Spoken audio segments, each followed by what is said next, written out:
Record গড়ে প্রত্যাবর্তনের পর যা বললেন মেসি। দীর্ঘ 2 মাস পর মাঠে ফিরে জোড়া গোল করে ভক্ত সমর্থকদের মুখে হাসি ফুটিয়েছেন লিওনেল মেসি। গত জুলাইয়ে কোপা আমেরিকার ফাইনাল ম্যাচে গোড়ালির ইনজুরিতে পড়েছিলেন তিনি। রোববার 15 সেপ্টেম্বর ফিলাডেলফিয়ার বিপক্ষে MLS এর ম্যাচ দিয়ে মাঠে ফেরেন মেসি। ফিলাডেলফিয়া ইউনিয়নকে 3-1 গোলে হারিয়েছে ইন্টার মায়ামি।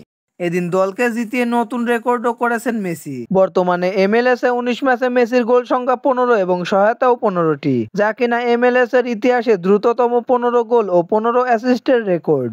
প্রত্যাবর্তনের পর প্রতিক্রিয়া জানতে গিয়ে মেসি বলেছেন, সত্যি কথা বলতে আমি কিছুটা ক্লান্ত। মায়ামি গরম এবং আর্দ্রতা সহায়ক নয়, তবে আমি মাঠে ফিরতে উন্মুখ ছিলাম। মাঠ থেকে দূরে থাকার সময়টা অনেক লম্বা হয়ে গিয়েছিল।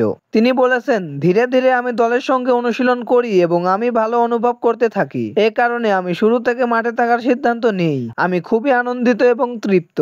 মেসির ফেরা নিয়ে inter Miami coach Gerardo Martino বলেছেন, আমি আনন্দিত যে সে ম্যাচটা শেষ করে এসেছে এবং 90 মিনিট মাঠে থাকতে পেরেছে। সে খুব ভালো অনুভব করছে।